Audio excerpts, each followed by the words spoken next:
fires burning across Victoria, but they're not the only fires that are in the landscape across the state. There's another 20 fires in local communities that need to be closely monitored. Every district across the state is being forecast to hit a high fire danger rating today, which is why the CFA has also declared a statewide total fire ban up until midnight this evening. As evidence of the ongoing dangerous conditions, there continues to be 19 emergency warnings in place and a further 16 watch and act advice notifications that are being communicated to the Victorian community. These are particularly centred around the fires at Walwa, Longwood, Wonnangatta and Ravenswood. As a consequence of the impacts of the fires yesterday, we anticipate that as at this morning there is well over 300,000 hectares of land has been burnt out, and that as at this morning too there's around 38,000 households and businesses that continue to be without power, and around 1,000 of those households are for people who are power dependent.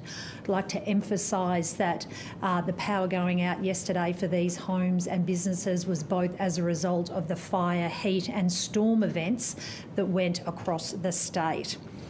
We had thousands of firefighters from the CFA, from Forest Fire Management Victoria, supported by the broader emergency services agencies, out fighting fires day and night, and they continue to respond this morning. Also too, as we are seeing the conditions changing, the focus today is on establishing containment lines where we can. Fires will be being brought under control, and also beginning to undertake those impact assessments in affected communities. And I know affected communities are really keen to receive this information, and as soon as it is safe to do this work, that work will be undertaken. The Chief Commissioner, Mike Bush, will go into further detail in terms of the people who were reported yesterday as being unaccounted for at yesterday morning's press conference. I can, though, confirm this morning that those 3 people in the northeast of the state have been identified, they have been accounted for and are safe. We are grateful for everyone for supporting those people to keep them safe. Sadly, though, we saw yesterday evening around the Harcourt community, a man in his 60s was found deceased in a vehicle near Harcourt. Now, whilst his death is not directly related to the fires, the fact that this death has occurred in such close proximity to the fireground means that this is a community that is grieving, and my thoughts are with his family and the broader community. Yesterday morning, we stood here and asked Victorians very clearly to listen to the advice and, most importantly, follow the advice. If you are being told to leave, you must leave. And today I want to thank Victorians for taking that advice, for following that advice, because we did see over the course of yesterday and into the evening that as those emergency warnings were issued, communities did respond. They did leave, and I thank you for that, because it is by taking the advice, listening to the emergency services and following the advice, we know that is both the best way to save and protect lives. It's also enormously important to support the work of the firefighters who are out there protecting our community. Now, I do know being told to leave your home is not easy. My own community was told to leave, to evacuate because of the fire that was coming towards our area. So I know how hard it is to leave your home not knowing when or what you will return to. But it has saved lives. And again, I thank Victorians for following that advice. And I once again request that Victorians over the course of today continue to stay tuned to the Emergency Victoria app, to local radio, get those multiple sources of information to make sure that you are attuned to local conditions, because conditions continue to be volatile. With heat and wind continuing to present challenges in different parts of the state, we do need Victorians to continue to closely monitor local conditions, and please continue to take the advice. If you are told to leave, please do so.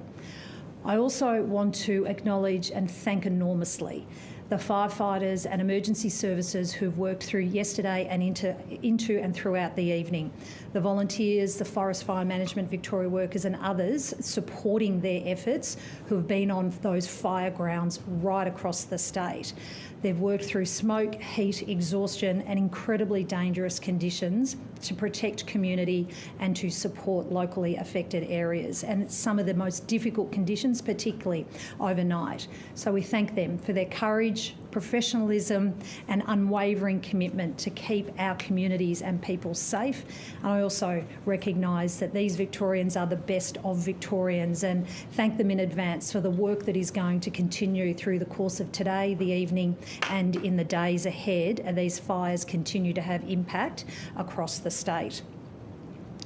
In terms of support that's being activated for locally affected communities, I can advise this morning that through the work of Ministers Ward and McBain, that the arrangements between the state and Commonwealth Government have been activated to provide the personal hardship payments to all fire-affected communities. Minister McBain will provide further detail on these payments, but these will be made available to people through the Emergency Vic hotline, through relief centres, and they are payments for immediate relief, immediate emergency assistance for clothes, for food, for medication. This will not be the end of the assistance for those fire-affected communities. As those impact assessments are undertaken, we know that there is a long recovery journey ahead. Importantly today, it is about providing that immediate assistance for those who have been told to leave immediately, and that information can be made available through relief centres and the hotline.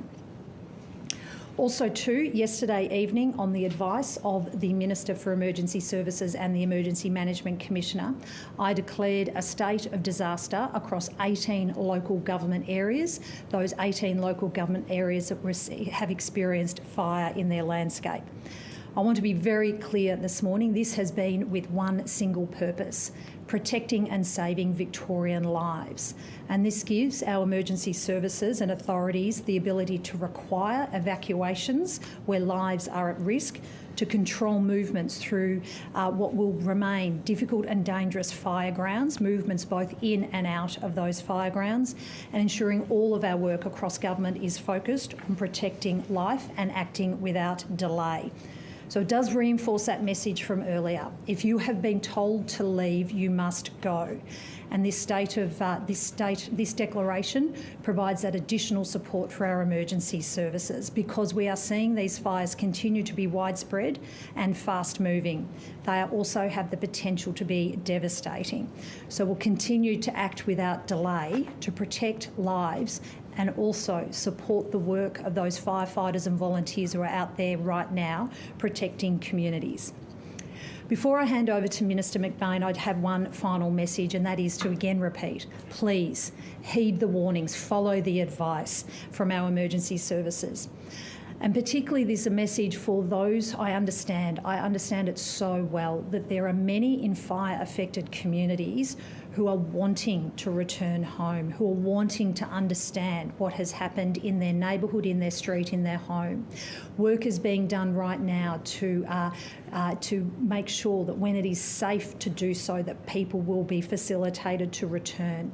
But until you are advised that it is safe to return, please continue to follow the advice and support the work of our emergency services because the conditions across today remain difficult and dangerous.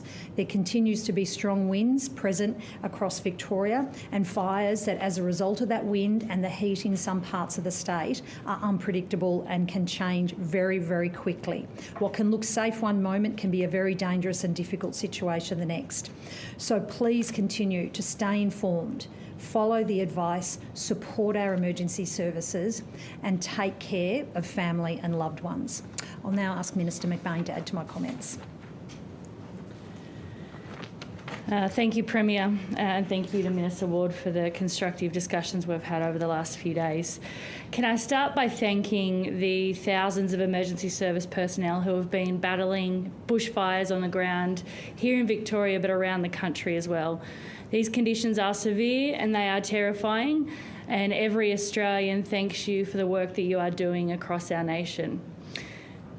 Last night, I authorised a request for hundreds of emergency service personnel to be accommodated within the Albury-Wodonga military area and potentially other military facilities in the state if required. This will include space to stage and park emergency response vehicles and to access catering facilities to provide a small piece of respite. I want all Victorians to know that the federal government has your back. We've mobilised aircraft to support firefighting operations. The National Emergency Management Stockpile is ready to be activated, and the National Emergency Management Agency is embedded in the State Control Centre. Together, the Albanese and the Allen governments, as the Premier said, have activated joint disaster recovery funding arrangements for a range of local government areas impacted by bushfires. This includes emergency relief for community members who have been impacted directly by bushfires, but also for people who have had to evacuate their homes.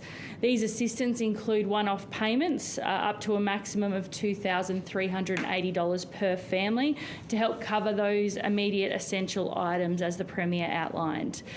Those who may be eligible can get assistance at those relief centres or on the Vic Emergency Hotline. We've also activated a range of supports for local councils, importantly to restore those essential public assets when they can and to assist with those counter-disaster operations. But I want to stress, as the Premier did, that the work with the Allen government to understand what assistance is needed and what support communities might need into the future will be ongoing. And we will continue to roll out necessary support packages once we know the full impact of these fires. It is truly times like these when we see the worst in our landscape that we see the best in our people. And I want to acknowledge that whilst we're in Victoria today, there are bushfire conditions worsening in New South Wales, in Tasmania and in the ACT. In particular, people in New South Wales, southern and central coast areas, the east coast of Tassie and in the ACT should make any last-minute preparations they need to and closely monitor emergency services and warnings as conditions will change quickly. Can I finish by, again, urging everyone to listen to those emergency authorities, enact your bushfire plan when it's needed, and know that you will have the support of emergency agencies and all three levels of government as this bushfire emergency develops. I'll pass over to the Commissioner. Thank you, Minister, and good morning, everybody. Tim Weebush, Emergency Management Commissioner. Victoria is in the midst of one of our most challenging and difficult fire seasons and storm seasons. Yesterday, we saw very challenging conditions both for our firefighters, for our storm responders, for our incident managers, but most importantly, our communities. Conditions we experienced yesterday with fire are unlike what we've seen in 2009 and 2019-20 fire seasons. Yesterday, we saw more than 200 grass and scrub fires affect every corner of our state. Of those 200 fires, 11 of those became major fires. 2 of those had already been in the landscape before we commenced yesterday, as we know. We are now back to 10 of those fires remaining as major fires, and I'll come to those in a moment.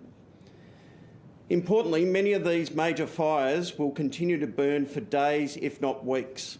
And so we need our communities to remain alert and continue to look out for the emergency warnings that are in place at this time. We are expecting more fires today as a result of lightning that occurred throughout yesterday afternoon and overnight, and sometimes throughout today. In particular, the Otways and the Gippsland region are where we could see some of those fires coming up after lightning that occurred yesterday. We're working as hard as we can on those 10 major fires to bring them under control and progressively allow access back into those areas for our communities. Yesterday we saw over 340 warnings issued across the state.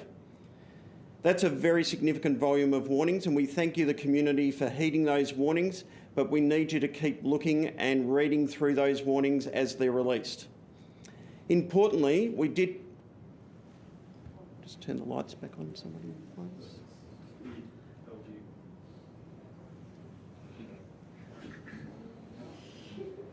Sorry, folks. It wasn't a blackout. It was just a timeout on the lights.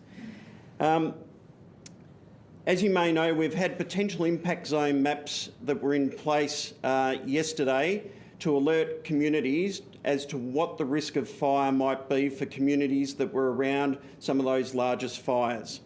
Those potential impact zone maps are now being taken down from the Vic Emergency website, and what we need communities to do now is focus on the remaining warnings. So communities that were in those potential impact zone areas can now go back and look at the warnings. If you are no longer in the warning footprint, it is safe for you to return to those areas. But you need to remain alert because we still have those 10 major fires in the landscape. Last night, as the Premier mentioned, the Minister and I provided advice around a state of disaster. The focus of our advice was around three things in particular. The first of those was having the ability to control movement of people in and out of those fire disaster areas. And we can't appeal enough to the community that if you're in and around those areas, please stay away from those fire footprints until we declare them safe to return. You will see that there are traffic management points in place. There will be warnings that talk about not safe to return, and there may be exclusion zones that we implement over these coming days. So where you see those three conditions, the traffic management points, warnings that say it's not safe to return, or those exclusion zones, we don't want tourists. We don't want visitors. We want people to stay safe at this time. The second reason was around being able to give effect to further evacuations if they need to occur in the coming days. And again, we're seeing good responses from our community, but that state of disaster gives that ability as well. It also gives us the ability to implement other things as time goes on, as this emergency situation evolves and we move into the recovery phase. The areas that are covered by the state of the disaster are as follows: the Alpine Shire, the Ararat Rural City, Colac Otway Shire, Corangamite Shire, East Gippsland Shire, Golden Plains Shire, Greater Bendigo City, Horsham Rural City, Lake Mountain Alpine Resort, Mansfield Shire, Mildura Rural City, the Mitchell Shire, the Moira Shire, Mount Alexander Shire, Murrindindi Shire, the Pyrenees Shire, Strathbogie Shire, Towong Shire, and Wellington Shire. Obviously, if we have fires that commence and grow in other areas, we may add to those areas, but those 18 local government areas and the one Alpine Resort area are the areas that are the focus of the stated disaster at this time, and we'd ask people to heed the advice that I've just given. I now want to move to what we know about losses from the major fires that we have had here in Victoria.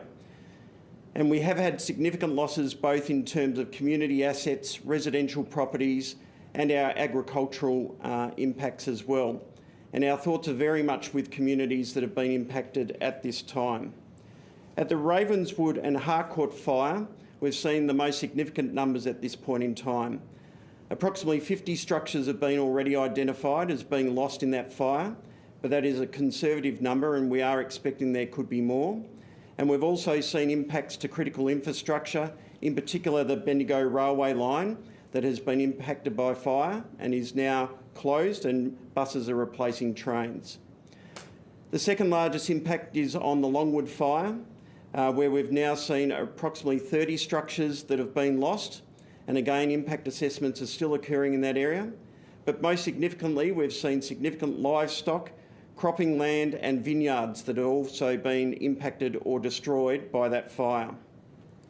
At the Grass Flat or Nattymuck fire in the state's west, we've seen approximately 20 structures that have been lost, and again, significant livestock and also agricultural impacts of that fire. At the Yarrawee fire in the state's north, on the Murray Valley Highway, we've seen approximately 10 structures that have been lost to fire there, and again, grazing and cropping pastures as well. The Streatham fire in the west of the state, we've seen approximately 5 structures that have been confirmed as lost, and a significant amount of agricultural impacts there as well. And then back in the northeast of the state for the Walwa fire, Mount Lawson fire, We've only seen a small number of structural losses there, but a very significant loss of economic pine plantations there, with around 10,000 hectares now lost as a result of that fire. We've also brought into our state in recent days over 160 personnel from interstate, and we have another 32 personnel that are arriving from interstate. So we now have Country Fire Service South Australia, New South Wales Rural Fire Service. We have people also coming across to us from other parts of Australia. And yesterday I requested additional resources both from a national and international level to support us over the next month, and we'll talk about that in coming days. To wrap it up, again, I can't emphasise enough that we have a number of warnings that are still in the landscape. While those potential impact zone maps are now being withdrawn, there are still 19 emergency warnings and 16 watch and act warnings that are in the landscape. They are the most serious of our warnings, but even an advice message is alerting communities to something they need to keep an eye on. I'll now pass over to the Chief Commissioner of Police. Thank you, Commissioner. Mike Bush, Chief Commissioner of the Victoria Police. Firstly, I want to acknowledge our firefighting and volunteer colleagues for the immense work that they're doing to keep their communities safe. They work in such dangerous circumstance, and they really deserve our appreciation. Secondly, I want to acknowledge the communities that are affected by this disaster. There are people who have lost property, there are people who have lost livestock and pets. Our thoughts are very much with you, and I want to compliment them for the way that they have followed the advice of emergency services. However, this morning I have had reports that people are ignoring instructions at the road checks and the roadblocks. Please, I implore you to follow the instructions of emergency services personnel who are out there. The reason they give these instructions is very much for your own safety. So please, and thank you. I want to give assurance that Victoria Police Command cadre are set up right across the state and here in Melbourne to support this entire system and our colleagues, our emergency services colleagues.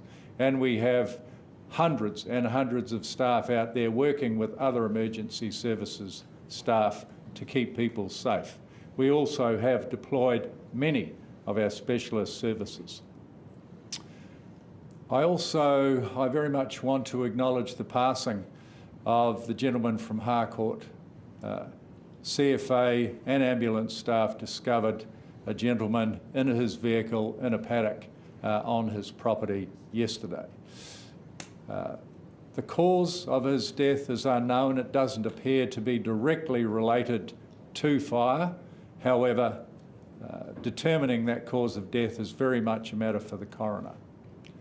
I want to end on a very positive note. You would have heard from the Premier that 3 people that we reported missing yesterday are in fact 3 adults. There was some confusion in terms of who they were. It's taken some time for us to fully assure ourselves that those people are now safe and well located. They've been spoken to by CFA staff and by Victoria Police. They are in Benalla, and we can confirm that they are safe and well. So I'd like to end it on that point and then pass over to the Commissioner of Country Fire. Thank you. Jason Heffernan, Chief Officer of the Country Fire Authority, Victoria.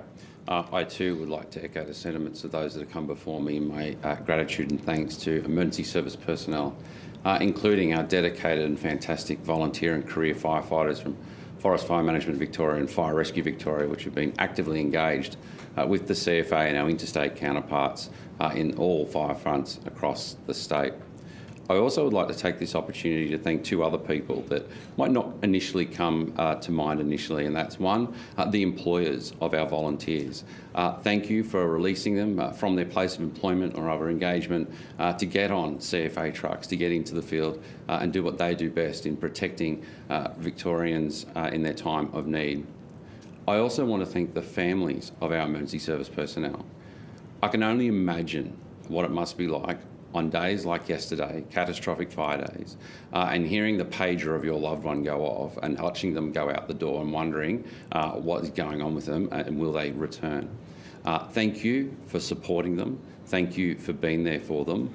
And we too want to thank the families and loved ones of our fantastic firefighters and emergency service personnel. I just want to touch on the weather. Yesterday, we saw and predicted those forecast catastrophic conditions.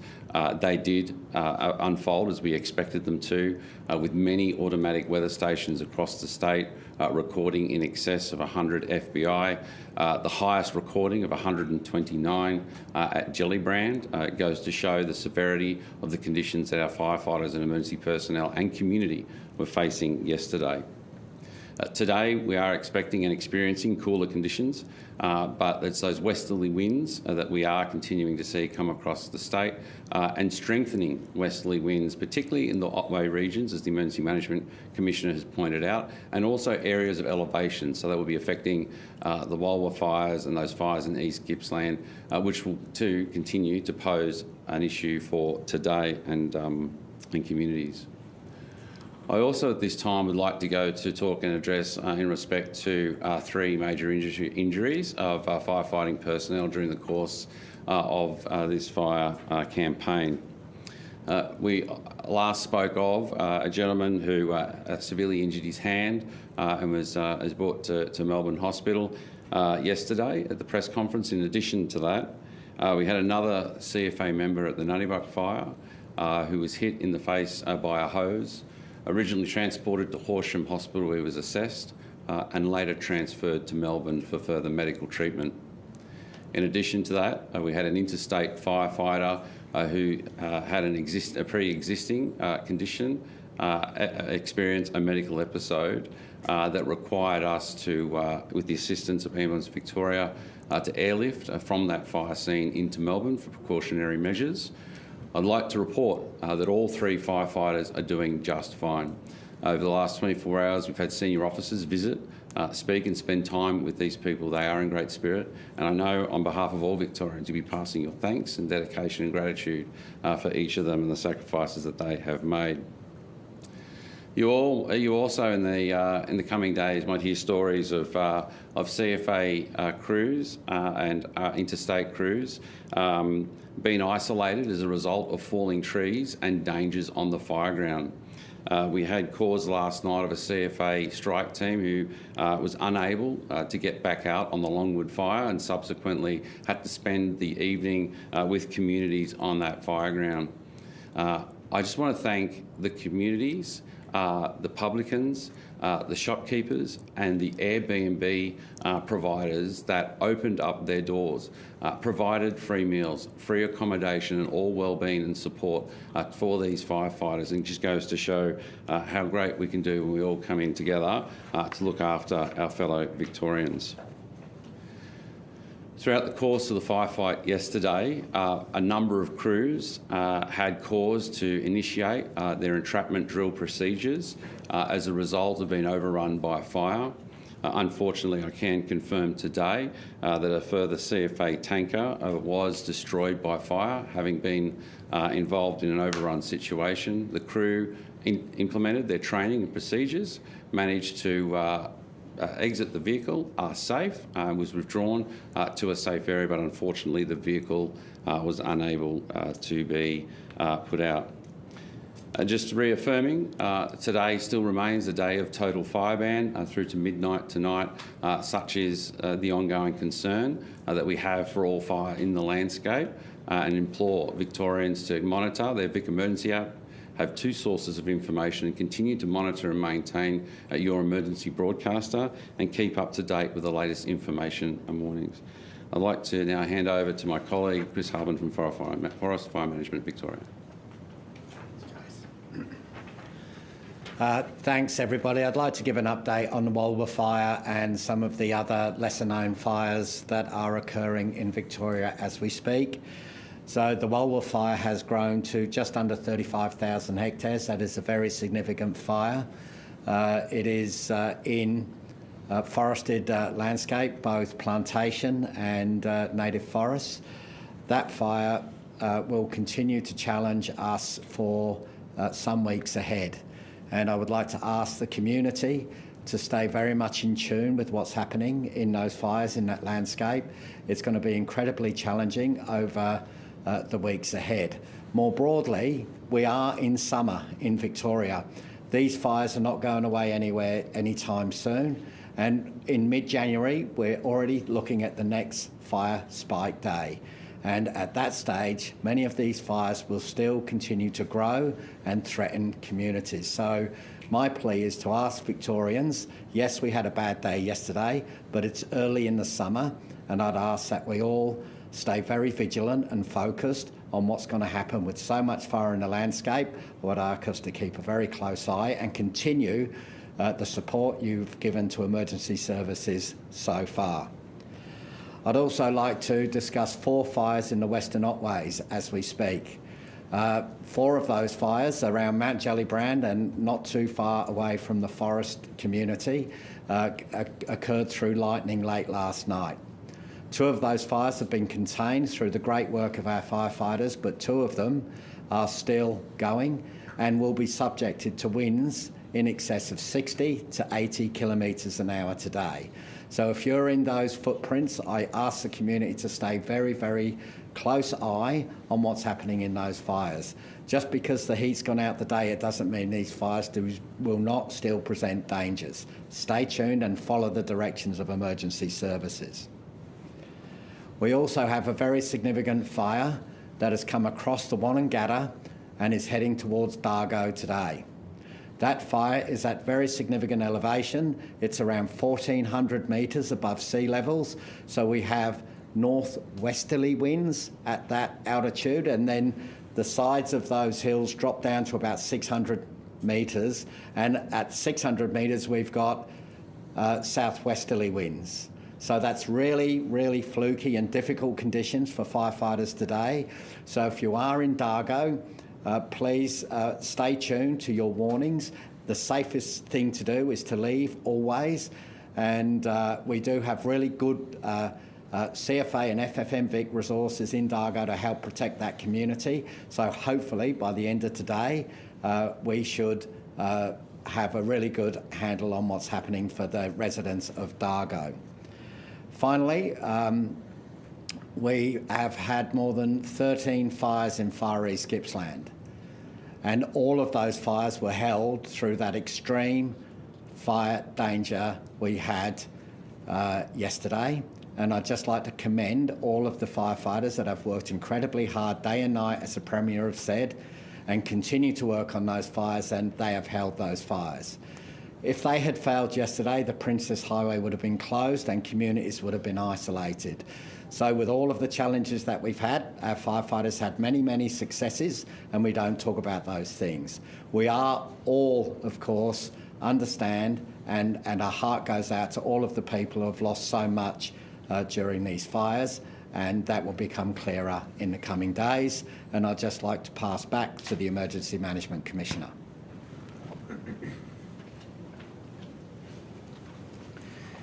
Thanks, Chris. In closing, again, we still have 10 major fires that are in our landscape.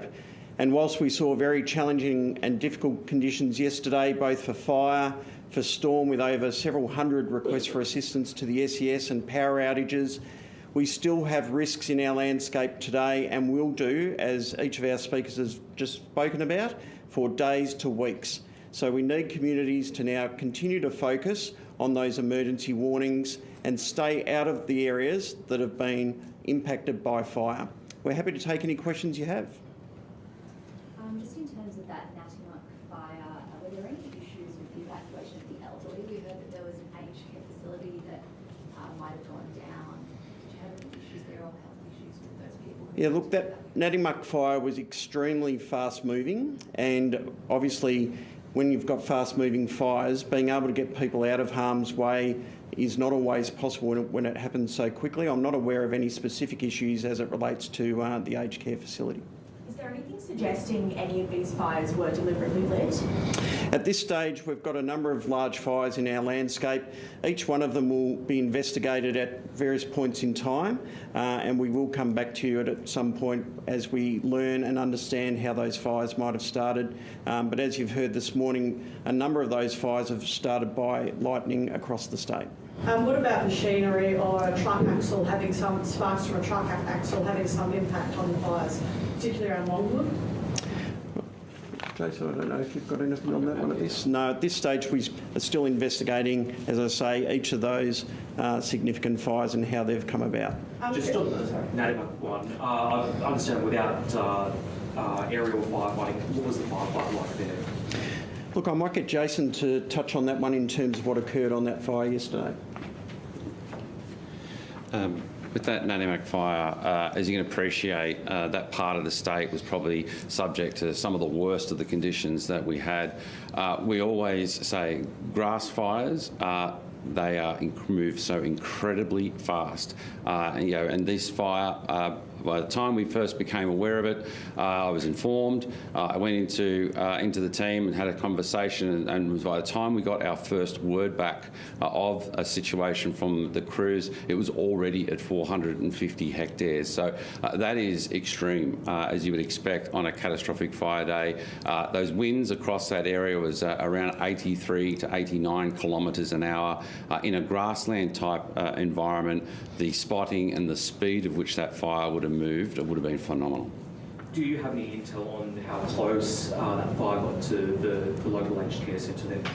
I understand that the fire went into Natimak itself, evidently, by the losses that the Emergency Management Commissioner has outlined. In respect to the specific impact times onto the centre, I can't speak to that at the moment. And any injuries in that town?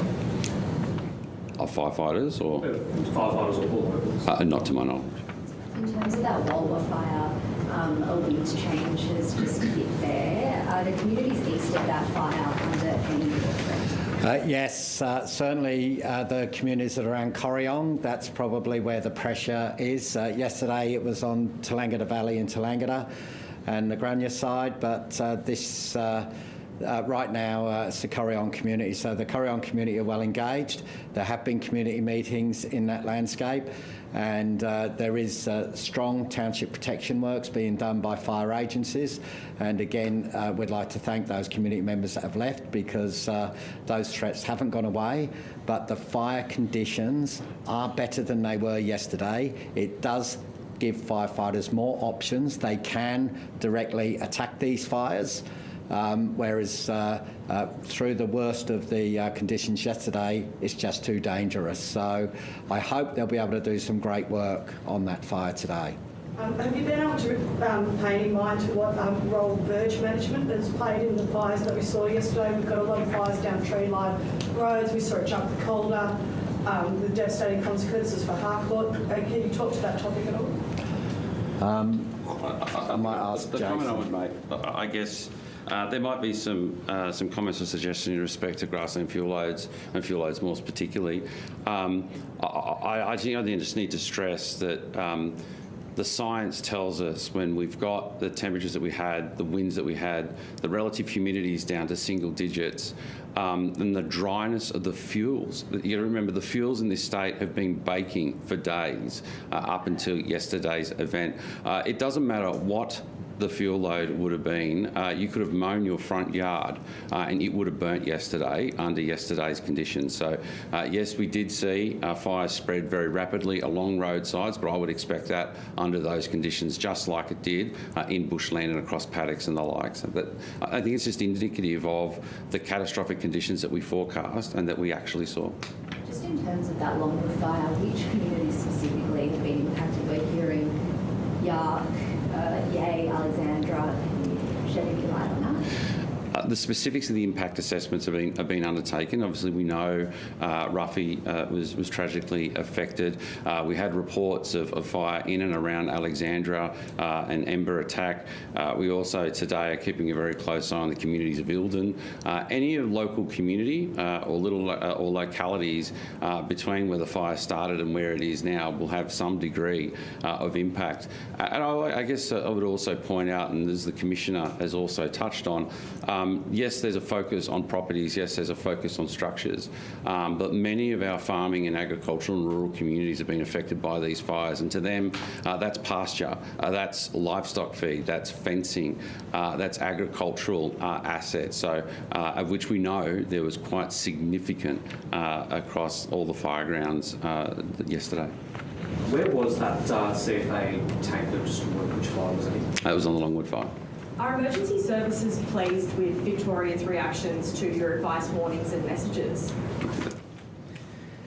Look, we've been very pleased with what we've seen both in the lead up to yesterday, and obviously we had fires in the landscape for several days before yesterday as well. We've seen strong traffic flows coming out of the areas. As one good indicative example, a relief centre was set up at Lilydale, where we saw hundreds of people that came to there to take refuge, having come out of the Central Highlands in particular.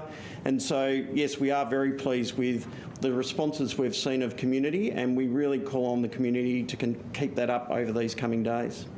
Premier, you spoke about some of the support that's been activated for locals, but what about farmers who have feed in some of the areas that were burnt even just a few days ago? No, thank you. This is another very important area of focus for us as we're in a period where there is both the immediate emergency response that continues to be underway across the state, across those fire fronts that are active right now. But we know for some communities the fire front is moving through, and there's starting to be that assessment of both the property losses that the Commissioner referred to, but also stock, crop and other produce loss. So those assessments will also be undertaken. We're getting some feedback from communities on the ground. I know that AgVic, Agriculture Victoria, have been working with the VFF very, very closely and starting to get that feedback from communities on the ground. It does go back to that point about understanding the full impact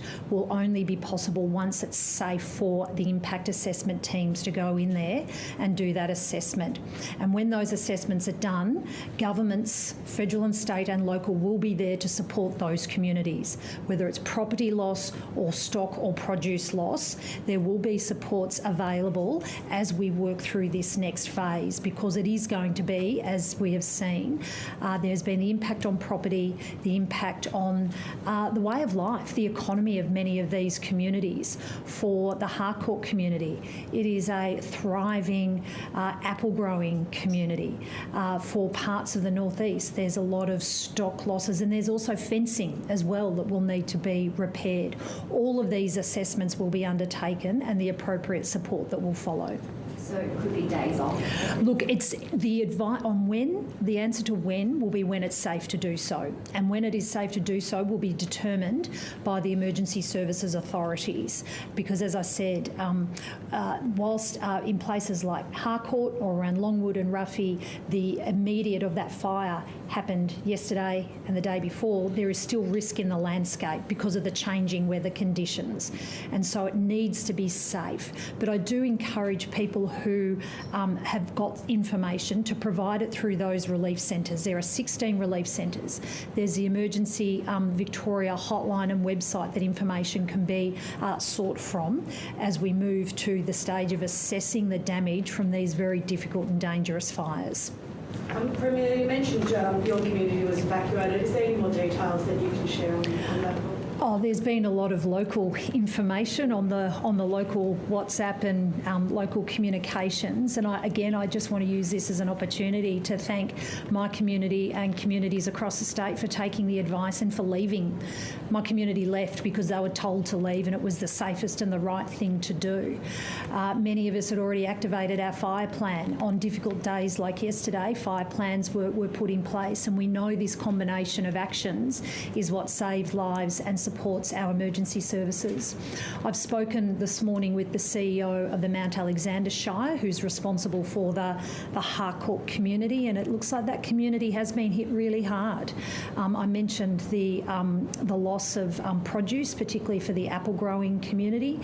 There's assessments being undertaken, or local information coming through, not assessments to be clear, local information that's coming through about some of the property loss that is there. This is a fabulous small community that's been hit really hard, like some of those other communities around Longwood and Ruffy.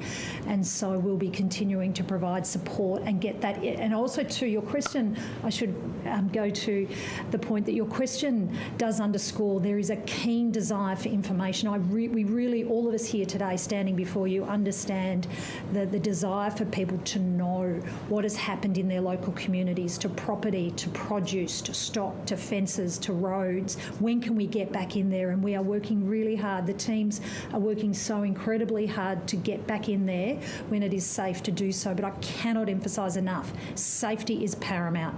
Whether it's following the advice to leave, following the advice on when to return, it's always driven by protecting life, keeping communities safe. But we are doing so in the understanding that people are keen for information and will provide further updates as soon as it's possible.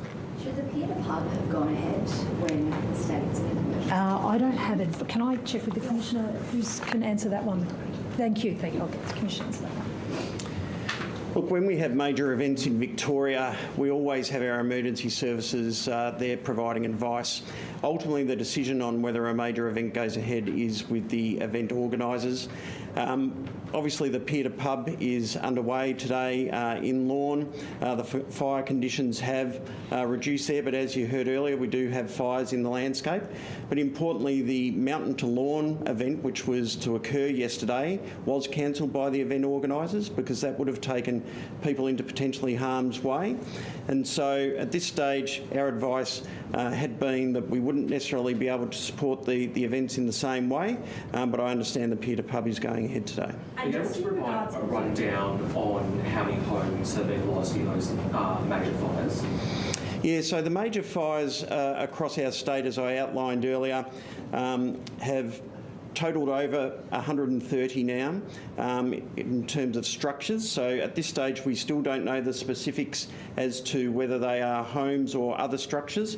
And part of the reason for that is we're doing this assessment from the air in part, and some of those are now occurring on the ground as it becomes safer to be on the ground. As I mentioned earlier, around 50 structures at Ravenswood and Harcourt, at Longwood around 30 structures, 20 structures at the Grass Flat Nattymuck fire, 10 structures at the Yarrawee fire in the state's north, at the Streatham fire 5 structures, and Walwa fire 4 structures at this time. And how many in the Tallangatta Valley as well? The Tallangatta Valley includes that Walwa fire, so we've only had 4 structures across that fire footprint confirmed at this point in time. Thank you for joining us this morning. Have a good day. Can I just get the Chief Commissioner for Police? Do you have any detail on how the 3 missing people were found? Did they come forward, or did you have contact with them, and where were they found? Yeah, they were found by CFA staff and police staff. They came forward, volunteered through the publicity. But it did take a while to ensure that they were, in fact, the people that we believed to be missing. So that's where the confusion was. So we didn't want to identify the wrong group of people. And did they heed those warnings to leave when they were asked to leave? I could not answer that emphatically. Are they all 3 Benalla locals as well? I believe so, yeah. We've received reports that 2 elderly people in their 90s have been found alive, I presume, in a container in Longwood. Do you have any intel? I do have some, but not sufficient to answer any questions at this point. But those details will be shared at some point. Are they okay? I believe so, yeah. They're being supported or evacuated at the moment, yeah. Thank you. All right, that was authorities in Victoria there giving an update on the bushfire emergency unfolding in the state. Importantly there, we received an update on the 3 people reported to be unaccounted for yesterday, believed at the time to be 2 adults and a child, but today authorities have clarified that was 3 adults.